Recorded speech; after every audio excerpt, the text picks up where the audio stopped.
आता आदिशक्ती मुक्ताबाई, काय चरित्र आहे मुक्ताबाईचं. सगळ्या देवांवरती कमांड आहे मुक्ताबाईची. नामदेवाला उपदेश करते ती मुक्ताबाई, ज्ञानदेवाला उपदेश करते ती मुक्ताबाई, चांगदेवाला उपदेश करते ती मुक्ताबाई. आणि तुमच्यापैकी सुद्धा एखादी मुक्ताबाई असेलच की जी सगळ्यांना उपदेशच करत राहते. असं नाही तसं, तसं नाही असं, गर्व आहे. मुक्ताबाई जी मुक्त आहे ना. गावात कुटुंबामध्ये एक व्यक्ती तसा असतोच. तुम्ही किती चांगलं करा तो नाव ठेवणारच. ही लाल कलरची गाडी घेतल्यापासून 10 जण भेटले. लालच का ब? मना पैसा आहे. मी लाल कलरने नेसो, काळ्या कलरने नेसो, मला जी पटी तो कलरने मिळसो, तू कोण मला सांगणारा. प्रत्येकाला एक चॉईस आहे, प्रत्येकाला एक जीवन जगण्याची, त्याला जगू द्या ना.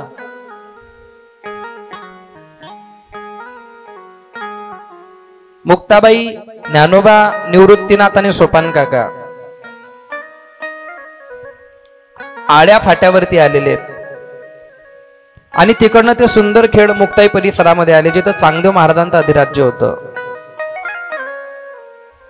मुक्ताबाई त्या ठिकाणून जात असताना मुक्ताबाईने बघितलं तर काय, त्या गावात अनेक लोक मेलेले होते. आणि ते मेलेले लोक या लोकांनी निंबाच्या पाल्यात बांधून ठेवले होते, कोणी मिठामध्ये बांधून ठेवले होते मेलेले लोक.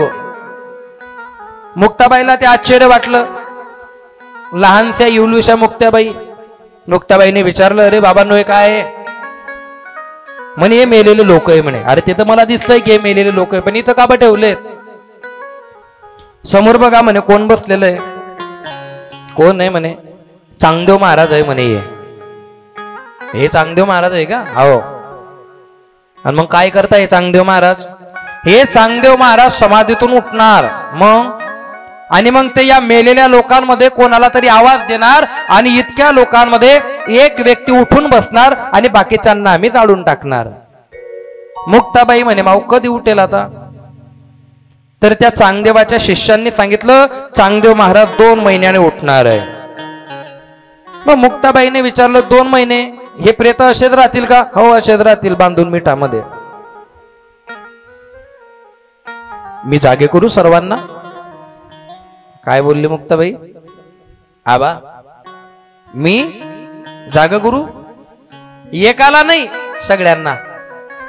काय आनंद झाला लोकांना. लोक म्हणे असं जर असेल तर मग तर फार उत्तम. फोकाचं भलतं पटतं लोकांना.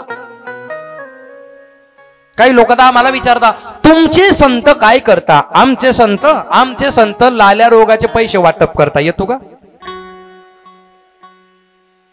तुमचे संत तुम्हाला कोणीच नाही येत का? त्या आमचे संत मायबाप येत आमचे. तुम्हाला काका चुलता ते लागत होई. कोणती घोमेंड लोकांना तीच समजत नाही. भलताचा फुगीर ना गा, असा फुगा फुटी ना बेट्यासो, चितडा चितड होऊन जाणार तुमच्या. तो डेटवर किती बी फुगला म्हणजे तो बैल होत नसतो. तुम्हाला ती गोष्ट माहितीये ना? डेटवरच्या मुलाने बैल बघितला. काय बघितला? बैल. आणि तो त्याच्या आईला येऊन सांगायला लागला, आई आज मी बैल बघून आलो, बैल. आणि ती माय म्हणे मनपेक्षा मोठा होता तो.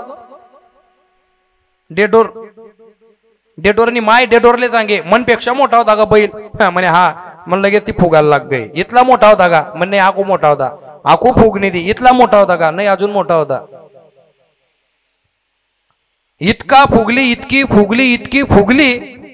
आणि हा डेडोरचा मुलगा तेच म्हणायचा, अजून मोठा, अजून मोठा, अजून मोठा. आणि एवढी फुगली, शेवटी काय झालं? फुटून गेली आहे की नाही? म्हणून फुगायचं. हा ईश्वर दादा. चला आपल्या आज कथेमध्ये साक्षात ईश्वर परमात्म्याचं आगमन झालेलं आहे. तो म्हणजे फार फार स्वागत गोकुलधाम सोसायटीमध्ये. दाखा कितला आनंद होय नाम मावलेले. मुक्ताबाईने सगळ्यांना सांगितलं एक काम करा, हा चांगदेव केव्हा उठेल आणि केव्हा नाही हे सगळेचे सगळे प्रेत तुम्ही जमा करा. मी आज सर्वांना जिवंत करून देते. सगळ्यांना आनंद झाला. सगळेचे सगळे जवळ आले, सगळे प्रेत जवळ ठेवले. आदिशक्ती मुक्ताबाईने बाजूला पडलेलं कुत्र्याचं हाडूक होतं ते हाडूक घेतलं. आणि सगळ्या प्रेतांवरून फिरवलं आणि ते हाडूक फेकून दिलं. जसं लोक झोपेतून उठता तसे सगळी प्रेत हे धडाधड उठायला लागलं. कोण कपडा घाल राहणं, कोण गुंड्याला राहणं, कोण काय कर राहणं, कोण भांग पाड राहणं.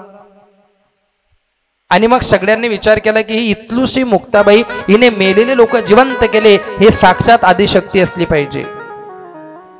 अरे जे मेलेले लोक होते ते जिवंत झाले यात नवल नाही. ज्या हड्डीने लोक जिवंत झाले, ते हड्डी फेकली, त्याचं सुद्धा कुत्र झालं आणि ते पळालं. इतकी पावर होती मुक्ताबाईंमध्ये. आणि ती मुक्ताबाई आपल्या खानदेशाच्या वाटेला आली. आपण सगळे खानदेशी लोक भाग्यवान आहे की आपल्या वाटेला आदिशक्ती मुक्ताबाई आली आहे. ज्यांच्या वाटेला माऊली ज्ञानेश्वर गेले त्या लोकांनी किती मोठं उदो उदो केला. सासवडच्या इथं सोपान काका गेले, त्र्यंबकेश्वरला निवृत्तीनाथ गेले, आणि खानदेशामध्ये असलेल्या मुक्ताई नगरला आदिशक्ती मुक्ताबाई आल्या. पण त्याच मुक्ताबाईला लोकांचं जायचं रिकाम पण होत नाही, हे आपलं पाप आहे. आणि येत्या पुढच्या काळामध्ये आदिशक्ती मुक्ताबाईंच्या ज्या ओरिजिनल पादुका आहेत, ओरिजिनल, त्या गुजरात राज्यामध्ये येणार आहेत. आणि त्या पादुकांचं दर्शन, त्या चरणांचं दर्शन समस्त गुजरातमध्ये असलेल्या समस्त धुळे, नंदुरबार, जळगाव, खानदेशातील लोकांना त्या मुक्ताबाईंचं दर्शन घेता यावं, याच्यासाठी मुक्ताई संस्थांतर्फे फार मोठा सप्ताह या आपल्या गुजरात परतनामध्ये होणार आहे. की आदिशक्ती मुक्ताबाई काय होती, काय अधिकार होता मुक्ताबाईचा. आळंदीच्या वारीला सर्व लोक जाता, पण त्या ज्ञानोबारायांना जेव्हा राग आला तेव्हा समजावणारी आपल्या वाटेला आलेली आदिशक्ती मुक्ताबाई होती. अजून आपल्याला त्यांचा अधिकार कळालेला नाही. 1400 वर्षाचा चांगदेव याने मुक्ताबाईला गुरु केलेलं आहे. एवढी सर्वश्रेष्ठ आपली मुक्ताबाई आहे. पण ते असं म्हणतात ना, जठे उगस तटे एकात नाही. आई खरंय, बाजारातलं गाजर गोड लागतं, बरोबर आहे का नाही. कोरोना पडला होता, कोरोना, आणि त्या कोरोना काळामध्ये सगळं बाहेरचे बाजार बंद झाले. मग गल्लीमध्ये गाजर विकणारा आला आणि स्वस्त भेटलं की माणूस जरा जास्तच घेतो. 10 किलो गाजर घेतले मी 100 रुपयामध्ये, 10 किलो.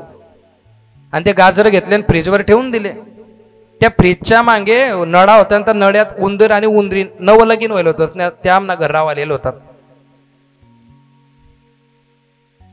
4000 रुपये भाडं देत ते आपले तवय 2020ले. उंदीर आणि उंदरीन, उंदरीन चांगली होती, अहो उंदीर बोलता बेकार होता. त्याने दखली ना महाराज गाजर लयले. आणि फ्रीजवर जाण्याचा मार्ग तो वायर, वायरवर चिंचडे गाजर तोंड माले, त्यांना नयामा टाकीये हलवा करू सुत म्हणे. आज त्याने बायको म्हणे एक गाजर मा वावणी, तो म्हणे गुपचुपट 10 किलो लेले म्हणे त्या महाराजनी. आखो ना तो आखो एक गाजर लिंचान ना घ्या. मी ते केलं ना त्यांनी गंमत. 1 गाजर, 2 गाजर, 3 गाजर, 1 किलो, 2 किलो, 3 किलो. म्हटलं इथला का नया भरेले भोयाने. आणि त्यांनी बायको दर फेरीले सांगे बाहेर जाऊ नका, कोरोना चालू आहे, पोलीस लोक हाणतीन. तो गुपचुपट आहे, पुराला पाहिजे आपले. जाय मग तो यायचा गाजर घेऊन जायचा, यायचा गाजर घेऊन जाय. आपण बी म्हणतो जाऊ दे बो, स्वस्त आहेत लय, जाऊ दे चालाले. पुरा नळा भरलाय, त्यांना झोपायला जागा नाही. त्या म्हणे आपण गाजरेश्वर जपसूत म्हणे, पण नाही भरू पुरा.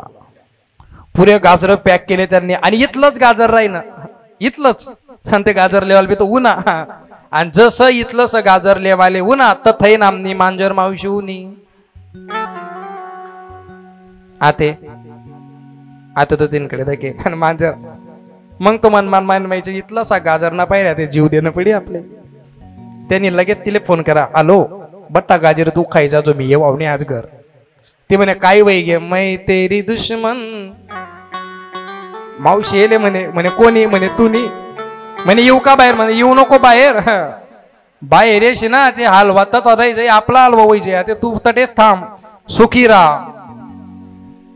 आणि मग तिला बी ते गाजर बिजर भेटले होते. मग ती बी म्हणे ठीक आहे, मी सांगितलं तू इथलाच ना गाजर ना पाहिजे.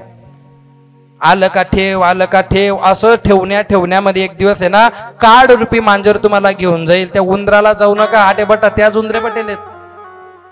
आलं का घरात ठेव, आलं का घरात ठेव. असं ठेवून एक दिवस तुम्हाला लोक ठेवून येतील, तरी आपण सुधरत नाही.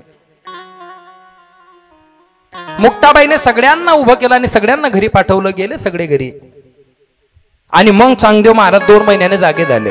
अलक निरंजन. आणि चांगदेवाने बघितलं कोणीच नाही. या 6 महिन्यात कोणी मेलं नाही का. मेले ना, अरे भरपूर लोक मेले. मग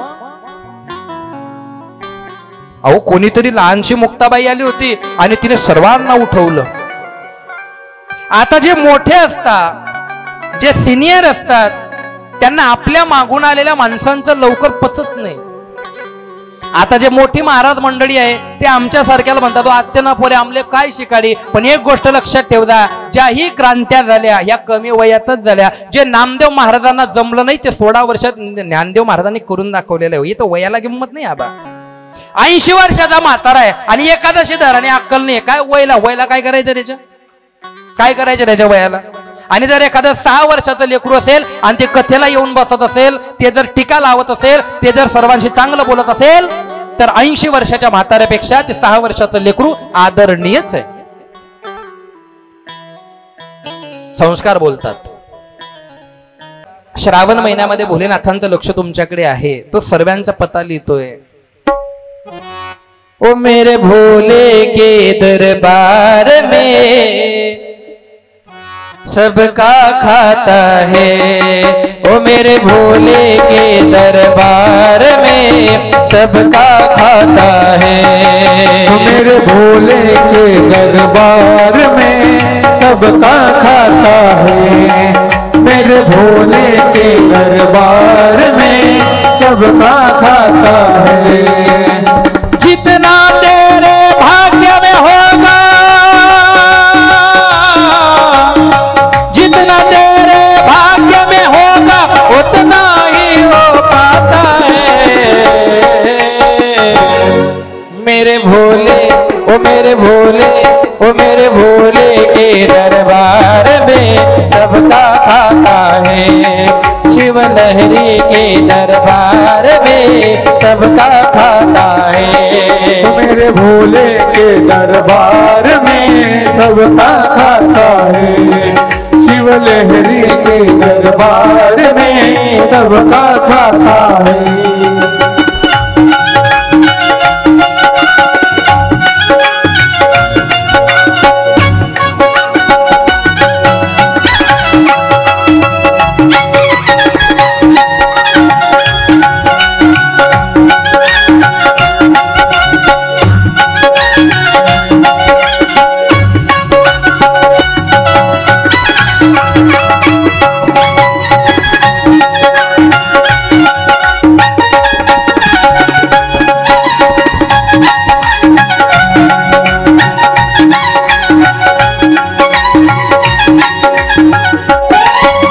चाहे अमीर हो चाहे गरीब हो सबको एक समान है. सबको एक समान है. सबको एक समान है. चाहे अमीर हो चाहे गरीब हो सबको एक समान है. सबको एक समान है. सबको एक समान है. सबकी बिगड़ी वही बनाए, सबकी बिगड़ी वही बनाए ओ सबके भगवान. मेरे भोले के दरबार में सबका खाता है. शिव लहरी के दरबार में सबका खाता है. मेरे भोले के दरबार में सबका खाता है. शिव लहरी के दरबार में सबका खाता है.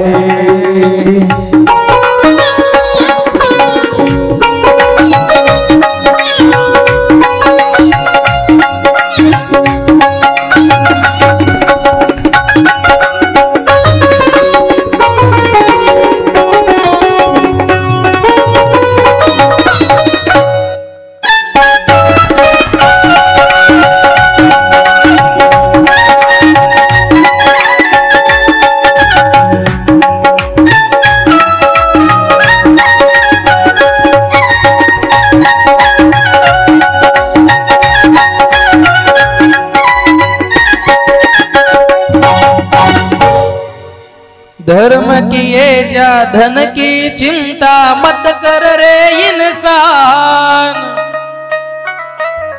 धर्म किए जा धन की चिंता मत कर रे इंसान. जैसा तेरा कर्म है भाई,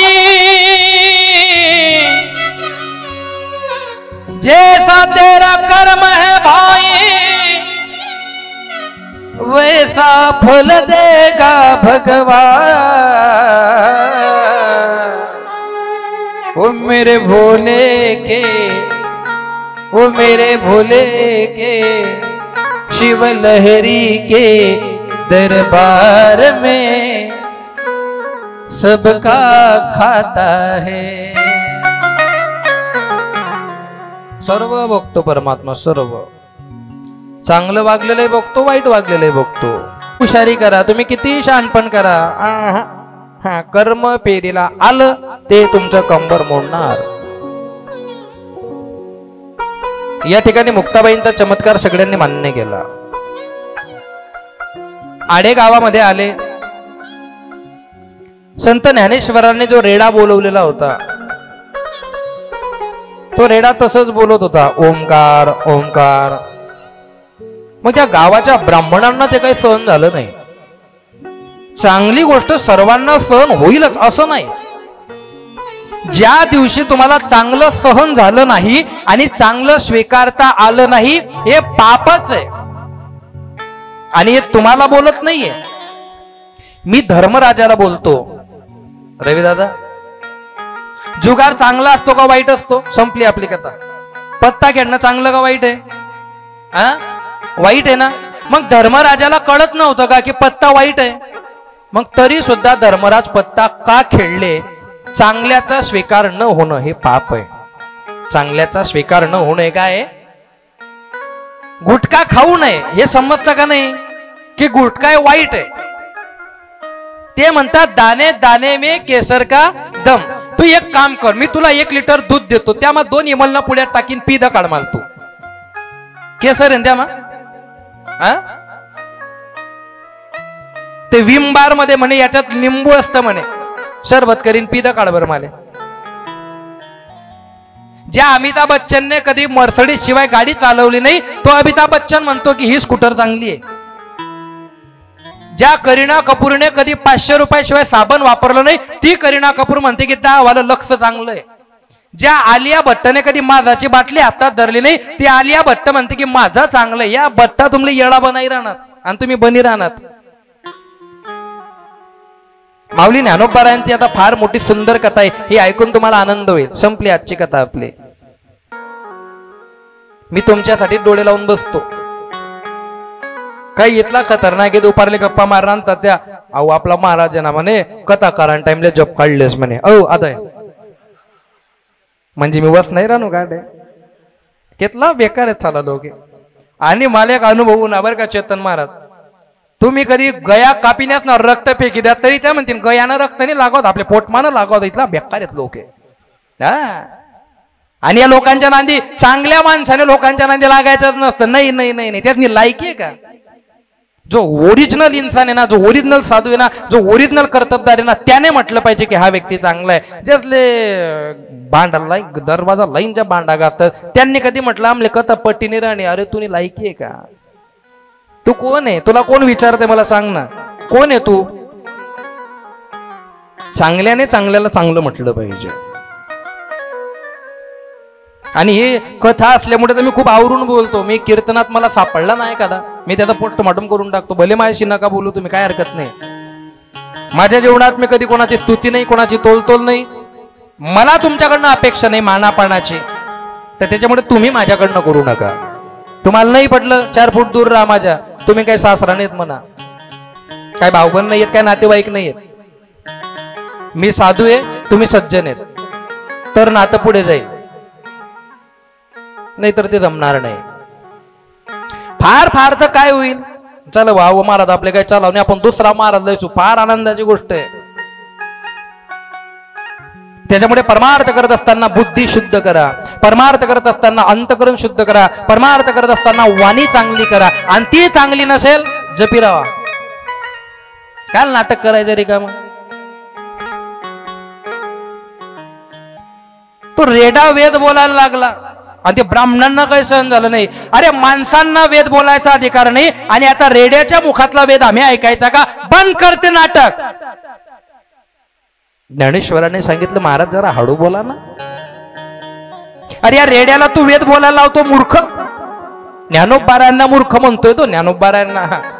मग ज्या माऊलींना लोकांनी मूर्ख म्हटलं त्या माऊलींनी विचार केला नाही. मग त्या माऊलींच्या चरित्रावर कथा करणाऱ्या मनोज महाराजला जर एखाद्याने मूर्ख म्हटलं तर मनोज महाराजने विचार करावा. मग तो संत चरित्र सांगेन. काय फायदा आपला, काय फायदा आपला मामा. संतांनी काय भोगलंय अहो, आपण नाही भोगू शकत तेवढं. 108 वेळा यवन थुंकला होता. पान खायचा आणि थुकायचा, पान खायचा आणि थुकायचा. खाता खाता त्यानं तोंड सोलाय गे. शेवटी तो म्हणे भाऊ असे बंद करले. तेव्हा एकनाथ महाराज म्हणता बरं झालं तुम्हाला अंगवर थुकना. का ब, कारण तू जितला टाइम थुकना तिथला टाइम मी अंग धुणं, आणि तू नामुळे एकादशीना दिन गंगानं 108 वेळा मला स्नान घडणं. तू म्हणा गुरु आहे काय संत आहे भाऊ. कोणा मा हिंमत होती थुकी दखाळ म्हणा मनोज महाराज ना अंगवर. त्यानं तोंड फोट टाक सुरू. कारण मी एकनाथ महाराज नाहीये ना. अरे माझच काय कोणी सहन नाही करणार. नाही ते मी थुकत तुम ना अंगवर. तुम्ही हा महाराज वा हा तुम्ही. संतांच्या अंगी फार मोठी शांती होती. आपण त्यांची बरोबरी नाही करू शकत. आपण चरित्र सांगू शकतो. प्रयत्न करू ना तसं वागायचा. संत ज्ञानेश्वरांनी म्हटलं महाराज तुम्हाला अडचण काय. या रेड्याच्या मुखातून वेद बोलवतो बंद कर. ठीक आहे. रेड्याच्या डोक्यावर हात ठेवला मामा आणि आळे फाट्यावर त्या रेड्याला समाधी दिली. याचा अर्थ काय, संतांचा हात डोक्यावर पडला की माणूस शांत होतो. रेडा मग आपण होणार नाही का. रेड्याचा उद्धार झाला. मग महाराजांनी त्या रेड्याला त्या ठिकाणी समाधी दिली. त्या समाधीवर रेड्यासारखं मुख बनवलं आणि त्या समाधीला म्हसोबा नाव दिलं. काय नाव दिलं समाधीला, काय नाव दिलं. महाराज चालले गेले आणि त्या म्हसोबाना नाववर लोक येतं ते बोकड्या कापीन खावायला लागल्या आणि यात्रा भरायला लाग गई. आणि मग त्या ठिकाणी भागवत महाराज बेलापूरकर यांच्या स्वप्नामध्ये संत ज्ञानेश्वर महाराज गेले आणि त्या भागवत महाराज बेलापूरकरांनी 1947 ती बोकड्या कापायची परंपरा बंद केली. आपण ती यात्रा अजून पण चालू आहे. काही लोक वणीगडावर जाऊन कापतात, काही इथं कापतात, काही तिथं कापतात. पण शाप आहे. तुम्हाला एक गोष्ट लक्षात ठेव जा. आजपर्यंत हिंदू सनातन संस्कृतीमध्ये चालू ठेव जा. मला यात पुढे जाच बर. मला माहिती आहे तुमले लगीन टेन्शन आहे. तुम्ही देऊ ठाणा वाटतं की ना बटन एम होई बोकडे. पण एक गोष्ट बोकड्या बोकड्याना आवाज आहे. श्रावण चालू आहे. जेमतेम लोक दम मारी बटेले त्यातनं तोंडा ते माती माती होई जायले आणि त्यामुळे तुम्ही नाको तो आवाज काढ ना त्यातनं चित लागी का. पण एक गोष्ट लक्षात ठेव जा खाणाऱ्यांनो, मी काही मरत नाही लवकर. बेकार गंदी मोत होई तुम्ही भयानक मरशात. सगळा सत्यानाश होईल घराचा. दुभंगले जाणार. दवाखान्याला पैसे सापडणार नाही. कर्जबाजारी होणार. प्रॉपर्ट्या विकल्या जातील. मुलं गड्यावर बसतील. मरण मागणार मरण पण मरणार नाही. शाप लक्षात ठेव जा.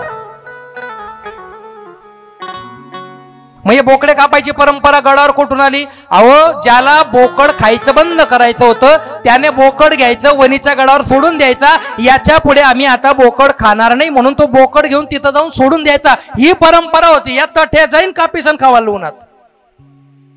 काय पद्धत झाली. महाकाल उज्जैनला त्या दारूच्या बाटल्या घेऊन जाता आणि तिथं जाऊन बोलले बाबा पिये म्हणे. आता येतो आता तुला पिये नाही. तू पियणार आहे. तू एवढा येणार आहे. तुला इज्जत आहे का. तू पिये. देवाचं नाव नको घालू की देव पित होते. मग देवने ना हा लागल विष बी पेल होतं. तुला पी राहील पाजू का तोडस. बरोबर आहे का नाही. बोलले बाबांनी बराबरी करची का रे तो पेक्तड. ते गांजा पिणारे बी आहेत ना अलग निरंजनाचा. आता मरशी बेटा तू. अरे जाम पर जाम पीने से क्या मजा, रात को पियोगे सुबह उतर जाएगी. अरे एक बार हरि नाम का पियला पी कर तो देख बंदे तेरी जिंदगी सवर जाएगी. पण तुम्ही घ्या ना. ज्या बाईचा नवरा दारू पिऊन येतो ना त्या बाईचा चेहरा बघा तुम्ही. असा पडलेला चेहरा असतो. सगळं तिच्याजवळ पण तो माणूस पाहिला का तिला असं वाटतं पण ते काहीच करू शकत नाही. मला बाया भेटल्या. मी हा कॅमेरा चालू आहे म्हणून गावाचं नाव घेत नाही. त्या म्हणतील महाराजने सुरत मा इकी टाकी आमने. त्या बाया म्हणे महाराज मी गणकच प्रयत्न करात म्हणे पण अहो दारू सोडीत नाही राहणार म्हणता कथा आम्हाला ये उन्हा तो कथा मा पीस उन्हा तो बी तो त्यान बायकोली विचारे स्टेजवर 2-2 महाराज कस काय देख राहत 2-2 नाही येत रे जास्त होई जायले तुले कथा बिता झाली त्याला आवडली कथा घरी गेला तो अय बन म्हणे आज पाहिजे बाईला इतका आनंद झाला सकाळीच 2 लिटर दूध आणलं बासुंदी बनवली मला बोलवायला आली महाराज आमना घर चला म्हणतं काय त्या सांगितलं आज पाहिजे बन मी बी आनंदाने गेलो धोतर बितर मस्तपैकी पावडर बिवडर टिक्का बिक्का बासुंदी कानवर पडेल होती गहू झाला तटे बासुंदीचा ग्लास हातात घेतला एक त्याच्या बी हातात दिला तो म्हणे आज माझी इच्छा नाही पण महाराज तुमनी शपथ मग मन नकोली होय बेवडा तुम बायकोनले इकडे ग म्हणे सोना डोकार आठी दिना कुणी शपथ म्हणे आज पाहिजे बिलकुल बंद म्हणे असा आनंद होय ना मी तो बासुंदीचा ग्लास तोंडाला लावला पण मला शंका उनीसा लावू बंद सांगी राहणार पण नेमकं काय बंद सांगी राहणार बोली ना राहणार पुढे दादा नेमकं महाराज तुमने बी शपथ लिस्ट टाकत म्हणे आज पाहिजे बिलकुल बंद कथाले जाणं बंद ओ बापरे 3 दिन गांजनी मालती बासुंदी 3 दिन आमले काही नाहीये लक्ष देऊन आहे का बरं का संत ज्ञानेश्वरांनी आळे फाट्यावरती त्या रेड्याला समाधी दिली त्या रेड्याच्या समाधीला मसोबा नाव दिलं त्याच्यावरती लोकांनी यात्रा भरवली बोकडे कापले भागवत महाराज बेलापूरकर 1947 ला त्यांनी ती प्रथा बंद केली पण यात्रा अजूनही चालू आहे इथपर्यंत कथा खूप चांगली आहे